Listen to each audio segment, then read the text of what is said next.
মজার কথা হচ্ছে যে আমাদের রাজ্যে পশ্চিমবঙ্গে তো কোনো সংবিধানই নেই।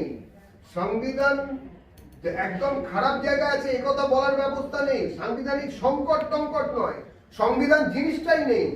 এখানে যেটা চলছে সেটা একটা পার্টি তন্ত্র চলছে, কোনো গণতন্ত্র নয়।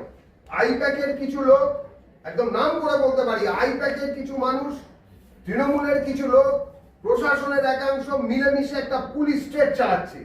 এর উল্টো দিকে দাঁড়িয়ে গণতন্ত্রের কথা, ব্যবস্থা নেওয়া হবে, ফেডারালিজম, এইসব ছোট বড় মেজো কথার কোনো দাম নেই।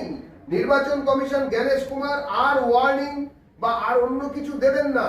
মহামান্য সুপ্রিম কোর্টের যারা বিচারপতি তাদের কাছে অনুরোধ আমরা করব যে আপনারা আসুন, আপনারা দেখুন যে যেখানে আছেন ভূভারতে কোথাও একটা ভিডিও অফিসে ক্ষমতাসীন দলের বিধায়ক কলার তুলে দাঁড়িয়ে আগুন দিচ্ছেন, এটা দেখা গেছে কিনা আপনারা দেখান।